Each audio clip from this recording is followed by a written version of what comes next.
O movimento João da Silva ele foi idealizado de uma forma fiscalizadora, né? Nosso objetivo principal e o foco do movimento é a fiscalização do nosso poder executivo e legislativo em Santa Cruz do Sul. Claro que apoiando sempre causas nacionais, né, e combate ao fim da corrupção e à impunidade. Principalmente a impunidade, que nós precisamos alterar a forma de que as pessoas são punidas no meio político simplesmente porque elas têm decoro ou têm fórum privilegiado. Isso tem que deixar de acontecer, porque conforme a nossa Constituição, nós somos todos iguais. Então não tem porquê, só porque é político, não ser punido. Então o nosso movimento João da Silva, ele vem para fiscalizar o nosso poder executivo e legislativo de forma bastante presente, né? Então acho que se toda a cidade tivesse um movimento fiscalizador local, nós teríamos condições de fazer um movimento maior, uma fiscalização maior a nível nacional também. Eduardo, complementa aí. Eu só queria voltar um pouco em relação a essas questões que a gente estava tratando antes de corrupção, né? O movimento João da Silva ele é um movimento de pessoas que acabaram se encontrando porque encontraram afinidades. Então, nós antes muitas vezes nos manifestávamos contrários a uma série de problemas que aparecem, como a corrupção, e não víamos outras vozes juntos com nós. Então a gente se sentia sozinho nessa briga, né? E a partir das redes sociais a gente teve essa possibilidade de encontrar com maior facilidade outras pessoas que estavam alinhadas a uma série de pensamentos, pensavam uma série de questões da mesma forma. Então, é partidário, hein? São pessoas com a mesma questão de melhorar um país. Isso. São questões relacionadas à melhoria das condições do Estado, a um Estado que seja mais eficiente, a questão da corrupção, a eficiência da máquina pública. Então, nisso a gente junta diferentes pessoas de diferentes setores, com diferentes visões, mas alinhadas em uma série de pontos, né? Agora, nisso é muito importante a liberdade de expressão, o que cada um tem a contribuir, a força que cada um, as ideias que cada um quer colocar na mesa. Eu queria só voltar um pouco nessa questão que o professor iniciou falando da corrupção, que eu acho que esse é o ponto principal quando a gente fala da raiz da corrupção, né? A gente tem a raiz da corrupção, fundamentalmente, na minha opinião, na relação que existe entre o Estado e empresas. E tem uma forma muito importante de a gente tratar isso e poder resolver, que é a diminuição do tamanho do Estado. O Estado tem que ser menor e mais eficiente para não dar a brecha para isso. Por quê? Na raiz de tudo está o financiamento das campanhas. Se o financiamento das campanhas permite essa relação promíscua entre as empresas porque o candidato ele precisa de dinheiro para se eleger. Como é que ele vai conseguir dinheiro para se eleger? Então ele consegue um padrinho que lhe dá o recurso para depois devolver aquela contrapartida. Então, a solução disso não é uma solução simples. Por quê? Se a gente simplesmente acabar com o financiamento privado de campanha, a gente vai fazer o quê? Com que o contribuinte, o setor público, banque isso tudo? A gente teria que ter um modelo pelo qual toda essa ideia de igualdade que a gente defende na sociedade também tivesse na hora de concorrer ao cargo público. Porque o que acaba acontecendo é que alguns partidos e alguns candidatos têm uma quantidade de dinheiro enorme, excessiva, enquanto outros candidatos, digamos, alguém do movimento João da Silva quisesse concorrer, vai conseguir recursos como, né? Então, essa é uma disputa desigual. É uma disputa desigual e a gente vê isso. Reportagens da Folha de São Paulo, há um tempo atrás eu li, mostravam que todos os candidatos que tinham uma quantidade de recursos maiores nas suas campanhas declaradas, todos esses acabavam se elegendo. E a questão de que debateu antes, como acontece nos Estados Unidos, de liberar. Vocês acham que seria bom ou seria ruim? Porque, professor... Veja, tem um filme chamado SOS Saúde, do Michael Moore, que ele mostra como a corrupção impediu a reforma do sistema de saúde nos Estados Unidos ao ponto em que um conhecido jornalista americano declarou: nós temos o melhor congresso que o dinheiro pode comprar.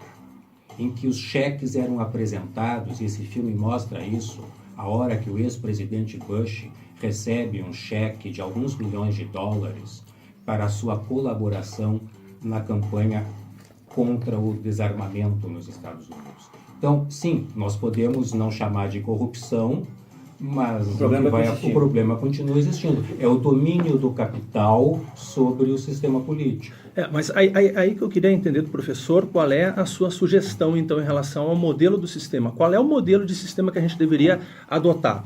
Porque se a gente vai acabar com o financiamento privado, porque ele é uma porta de entrada para a corrupção, então qual é a solução? Financiamento público? Financiamento público, com teto, redução dos custos de campanha, para que torne-se possível que alguém do movimento João da Silva possa se candidatar em igualdade de condições. Mas então já vamos começar por aí. O que aconteceu agora recentemente? O Congresso Nacional definiu que o fundo partidário triplicasse os valores que a ele vão ser destinados. Então o que acaba acontecendo? Em vez de se buscar um caminho que tenha menos recursos, que as campanhas sejam mais baratas, é justamente o contrário. É mais dinheiro público, é mais dinheiro que sai da mão do contribuinte, que o contribuinte perde a condição de gastar como ele quiser, para que o setor público faça campanhas caras que vão beneficiar alguns escolhidos. Porque eu, por exemplo, se quiser ser candidato, eu preciso me filiar a um partido e preciso do recurso do partido. Como é que esse recurso vai chegar de forma igual a todos? Esse é um grande problema. Eu concordo contigo em relação à questão do lobby americano, que institucionalizou como forma legal a corrupção. Porque hoje no Congresso americano você pode fazer lobby e de forma legal aprovar uma série de leis que, na verdade, trazem essas contrapartidas políticas. Agora, qual é a solução que a gente vai implantar aqui?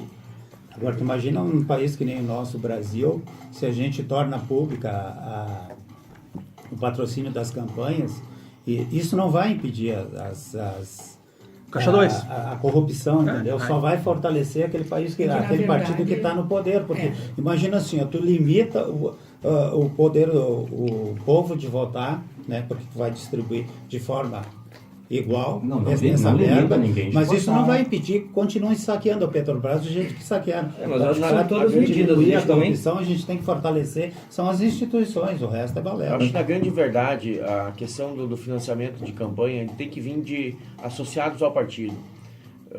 O partido tem que arrecadar fundos de forma com os seus associados, simplesmente pelos seus associados. Acabou. Financiamento público de campanha é uma utopia, tá? E está indo dinheiro público, dinheiro de impostos que poderiam ser revertidos para a saúde e para a educação, para financiar a campanha política. Mas não acho que a questão do associado não seria muito simples. O cara se associa e dá o dinheiro.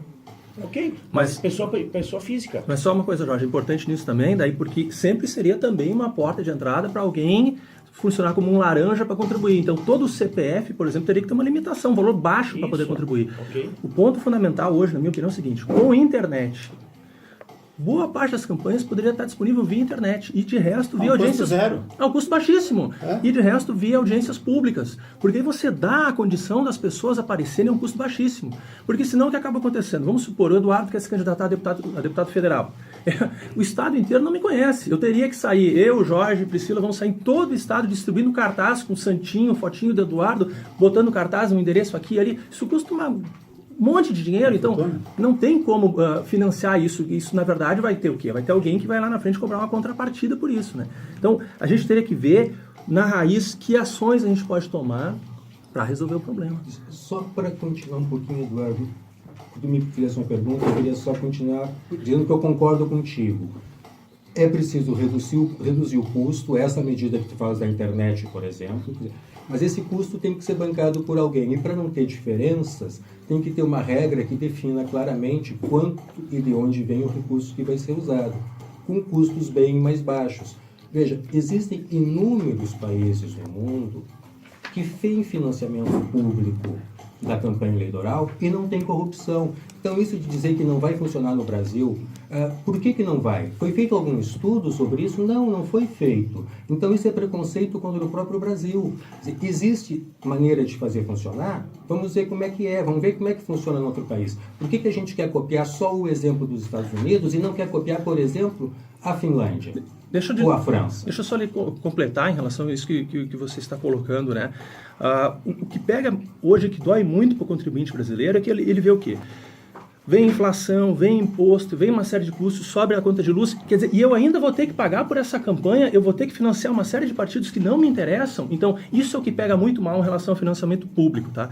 Uma solução para o financiamento privado é que ela não pudesse ser feita diretamente para nenhum partido. Então, por exemplo, as empresas interessadas em colaborassem para um fundo que não tem relação com nenhum partido. E esse fundo, então, financia de forma igual a todos os partidos. Então, é uma forma da iniciativa privada continuar colaborando, mas sem diretamente apontar para onde. Mas te lembrando uma coisa, isso também não vai impedir que continue havendo corrupção. Nunca. Corrupção a gente tem que trabalhar são os órgãos encarregados, que é a Polícia Civil, a Polícia Federal. Mas tem que ir aos poucos, senão tu vai pensando nunca vai acabar, nunca vai acabar. aqui- aí não vai tomar... Na verdade, tem que dar autonomia para quem tiver que fiscalizar e ir atrás e buscar a solução e investigar, né? Agora, essa tese de financiamento de campanha, conforme o Eduardo acabou de falar, é uma coisa que a gente pode levar adiante. Principalmente agora que a gente está se falando em reforma política e ajuste fiscal, porque assim, ó, é complicado. Se nós tivéssemos educação de qualidade, saúde de qualidade, transporte público de qualidade e fôssemos roubados, o brasileiro não estaria dando tanta moral a isso, então não estaria tão indignado como está em função disso. Só que nós não temos nada e ainda somos roubados, e não é pouco.